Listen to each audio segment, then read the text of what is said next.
भाई लोग कहे के ना लेकिन हम लोग के देखावत रहे देख बोलो तब हम लोग पता चली। ये देख लो भाई लोग लगभग स्टूडियो में 2 घंटा से ज़्यादा हो गए ठीक बा। सच वच के आइल हिया रिएक्शन वीडियो शूट करे देख लो मोबाइल में लागल भी तब से। क्या होता है वीडियो अपलोड करेंगे रील का। हाँ वाह। अब भाई लोग तो हम लोग का हम बतावल चाहते नहीं ठीक बाबे। एगो रिएक्शन वीडियो शूट करे में लगभग आधा घंटा या 1 घंटा लागल ठीक बा। और करीबन हम 1.5-2 घंटा से आके स्टूडियो में बैठल बानी और जौन मैडम जी भाई जौन का तो हम लोग देख लो हम आके कम से कम 1.5-2 घंटा से रील बनत हुए अपलोड होके के मतलब अपलोड करती है जुका के ठीक बा। अब बतावल ये तरी हुई तो सर कैसे यार डॉलर मिली यूट्यूब के थ्रू। करबे के ना बताओ ना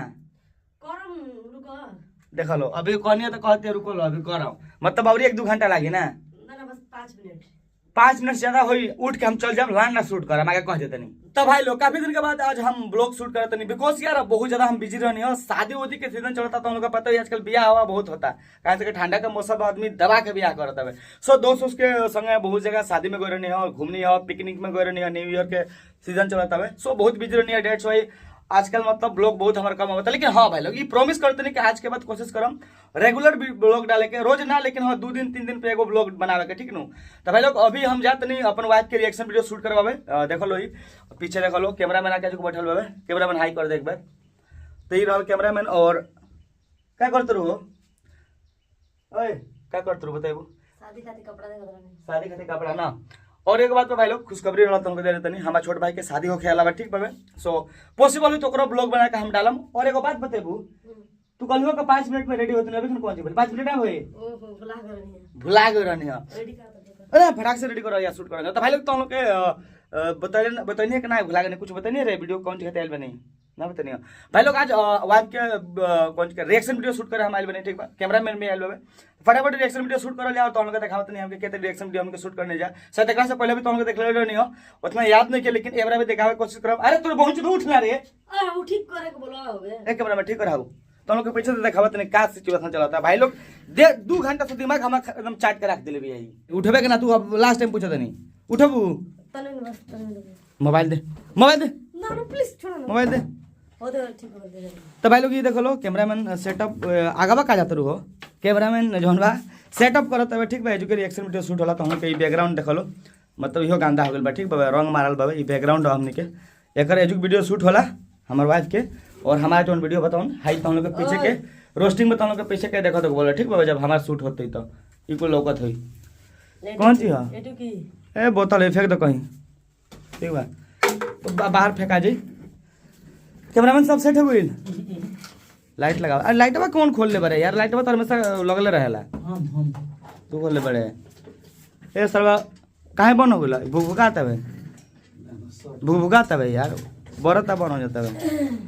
तो रेडी बाड़ू कौन वीडियो पर रिएक्शन करबो एबरा तार वीडियो पर राजन सिंह मुकुट के जोना में रेलले बानी नु जोन वीडियो में रोस्ट कइले बानी ओकरा पर रोस्ट करियो ना। अरे मोबाइलिया राख दे यार कितना बिजी रहबे देखत रहो।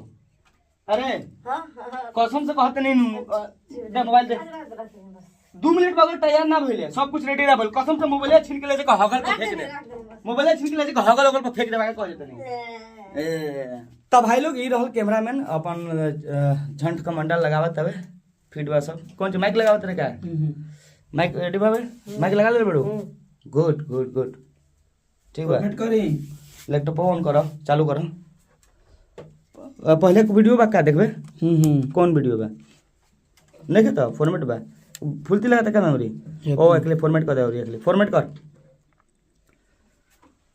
रेडी हो चलो हेडफोन लगाओ फटाक से शूट होगा कैमरामैन डाल दे रिकॉर्डिंग में ना अभी नहीं डाल चल डाल सब हाँ रेडी रोलिंग कैमरा एक्शन। तो का हाल बा उम्मीद करते नहीं सबको अच्छा बोला और हमेशा अच्छा रहेगा चाहिए। तो आज हम फिर से रिएक्शन करे वाला क्रेजी नंबर 1 के रोस्ट वीडियो के ऊपर जा रहे हैं राजन सिंह कुकुर के रोस्ट कर ले बड़ान। अरे पागल राजन सिंह मुकुट कुकुर हम सॉरी मतलब राजन सिंह मुकुट। तो ये वीडियो का शुरू से एंड तक देखियो कहां गड़िया फट गइल हां। तो ये वीडियो का शुरू से एंड तक देखियो लास्ट में बात करके वीडियो कैसा ना कैसा ना। सबसे पहले अपन कान में ईयरफोन लगा लो और स्टार्ट कर जांच के वीडियो स्टार्ट कर जांच के वीडियो।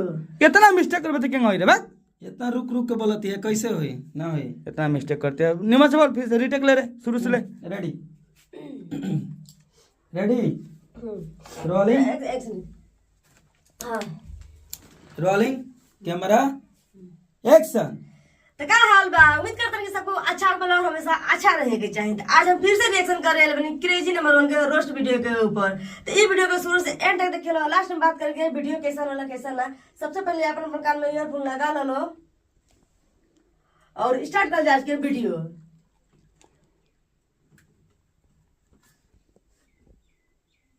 कुत्ता के पूछ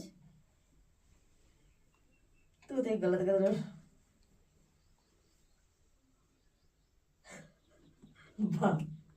अरे बाप रे साल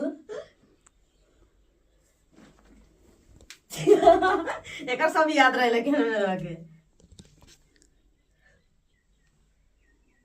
आज की वीडियो खत्म हो गई। और का भइल बोलू? और मतलब पता ना ये लोग तो दुनिया बहुत अच्छा दोस्त एगो रहला हलो, और लेकिन ये लोग का हो गया हमारा समझ में कुछ आवत नहीं क्या है। कितना भुलाते रे यार, इतना भुलाने से थोड़ा ना चले। मतलब दुनिया बहुत जल्दी से रिटेक ले, शुरू से ले। का किसी आता रे, ये बतावे है ना ताक। अरे यार इतना मिस्टेक कर दिया, माथा खराब हो गया भाई यार। का कोई मिस्टेक हो तो यार इतना मिस्टेक करबो तो कोनो के दिमाग खराब हो जी। भाई लोग कैमरा में के देख लो, एकर दिमाग खराब हो गेल बा। इतना रीटेक ले लेबी, इतना रीटेक ले लेबी, उनको पगला गेल बा कैमरा में देख देख। ना ले हम तंगर पैसा ऐसे ही देली। अच्छा कैमरा चालू, अभी रिकॉर्डिंग में डालले पड़ेगा ना काट देनी है ना ना, डालल रिकॉर्डिंग में होता। ये खराब हो गेल बा, डिलीट कर, डिलीट कर दे, डिलीट मार। का सर शूटिंग करो अइबे कर भाग। अब ना है कोई दम दूसरा तो आदमी नहीं खोज मतलब जब पैसा ना मिली पैसा ना मिले। हमारे अकाउंट में आ जाए, पिन कोड जाने नहीं, चुरा ले। बहुत चोर बा खतरनाक। दोस्तों हम फंडामेंटल का केस ठोक देगा तुम पे। सब केहू के एटीएम का पिन जाने नहीं घर में, केहू से ना केहू सब निकालिए ले। ये बात कैमरामैन बिल्कुल सही करो सब भाई लोग, कसम से कहते नहीं। हमारे एटीएम के पिन जानला, हमारे वाइफ के भी एटीएम के पिन जानला, लेकिन आज तक ले एगो चौनी नहीं निकल ले। ठीक बा, यहाँ तक एटीएम एकरा के दे देनी जा, मतलब कोई शॉपिंग करे करला, हमार कोनो सामान किने करला चाहे काबे करला तो एटीएम दे देने करा के पिन जानते बा, पैसा निकालेला, शॉपिंग करेला। ठीक बा, और आवेला तो हम हिसाब में ना जो है नहीं। हां लेकिन 10-20 हजार निकाल ली तो हिसाब लागी, 2-3 हजार 5 हजार निकालला तो ओकर हिसाब कोनो ना रहेला। ठीक बा, सो अभी देख लो कैमरा मिला रहल बाबे, फिर मिस्टेक कर दलस ये का 2 बेर बाग रे सारा बता ना। तो भाई लोग फाइनली आज के जोन हमनी के शूटिंग रहला रिएक्शन वीडियो तो कंप्लीट हो गेल। कैमरामैन कैसा लागला बरा शूट करके? बहुत मजा आइला। काहे मजा आला बताई? हां काहे से कैमरा तू पियले नहीं खे वैसे सर्व पी लेले तू सर्व को ज्यादा तुम खुद गोदी कूदे लागली सब। तो फाइनली आज के जोन रिएक्शन वीडियो शूट रहा हमारे वाइफ का शूटिंग हो गेल भाई, और भाई लोग बहुत एंजॉय करिए जाता हम लोग के बीच में देखबे कइला हलो। ठीक बा, और भाई लोग देखो लो आज कम से कम साल भर से ज्यादा हमारे वाइफ के यूट्यूब चैनल खोले हो गेल। साल भर हो गेल हो भाई, है ना हां साल भर हो गेल शायद, साल ज्यादा होते कहने नहीं। अभी ले भाई लोग एक इतना ज्यादा रिटेक लेवे का पड़ला ना, बहुत मिस्टेक कर ले यार, बीच बीच में बहुत अली रिटेक लेने जाता हम लोग के सही देखबे कइला हलो। ठीक बाबे, नौतुन बारी न मतलब साल भर हो गेल नौतुन, अभी नौतुन बारू ना, मतलब एकर से पहले कबो ना कर देनी। हां तो ऐसा एबरा के रिएक्शन मतलब शूट करके कैसन का लागल एबरा? बहुत अच्छा लागला, लेकिन हमरा ई नहीं के बुझा हाँ। और जोन राजन सिंह मुकुट बड़न उधर के रोस्ट काहे कइले बड़न? हमरा के रोस्ट काहे कइले बा? हमारा वीडियो क्रिएशन कइले बनो, हमरा के रोस्ट कइले बा, हम ओकरा के रोस्ट कइले बने खत्म। मतलब वो तो तन अपने कंट्रोवर्सी चला तो तन उधर करता तू उधर करता तो करबे करम भाई। देखो सिंपल से बात पर राजन सिंह जोन मुकुट बानो, इस तरह बाबू के मुकुट ना कहियो, राजन सिंह कुकुर कहियो। ठीक बा, खाली मतलब खाली खेसारी लाल यादव के पीछे पड़ रहेला, वही सकरा के रोस्ट करने। ठीक बा, और बहुत बात व्यवस्था बा, मतलब खाली एगो सिंगर के पीछे पड़ जे त हाथ गोड़ धोके पड़ जे। ठीक बा, दूसरा वीडियो में से कॉपी मार लाइए कुल बात। तो तू उनका खूब ले बड़ा ना त रेलो ना सर हमरा के रेले त छोड़ा तोहरा के तो रोस्ट कइले बा, देखलु नु। हां हां भुलाई नहीं, हमरो के कह देला हम जा तो कोनो बात नहीं के चलला इंडस्ट्री जैसन कई बान एकरा में चलला और सुने के बाकी सब रिएक्शन वीडियो देख के मजा लेकरा सही से बोलिए। बहुत मजा आला, बहुत अच्छा लागल है। अरे वाह, ढेर दिन के बाद कइले बानी रिएक्शन। और कौन कर गाली वाली ज्यादा दे देल बने राजन सिंह मुकुर के ना, कौन बात के चले लाइक इतना चलेला ना। तो भाई लोग आज के ब्लॉग यहीं खत्म करते नहीं। आई होप कि तुम लोग ब्लॉग देख के अच्छा लगा वीडियो तो माइक चोर भुला गया ब्लॉग देख के अच्छा लगा तो ब्लॉग के लाइक कर दियो, आई मीन वीडियो के लाइक कर दियो। अच्छा ना लगल तो हमार ब्लॉग देख अगर अच्छा ना लगल तो हमार कैमरामैन कंगाल मार लियो मजाक करनी हो। वीडियो देख के अच्छा लगा तो प्लीज वीडियो को लाइक जरूर कर दियो। मैं जी फिर से नेक्स्ट वीडियो में, तब तक के लिए बाय।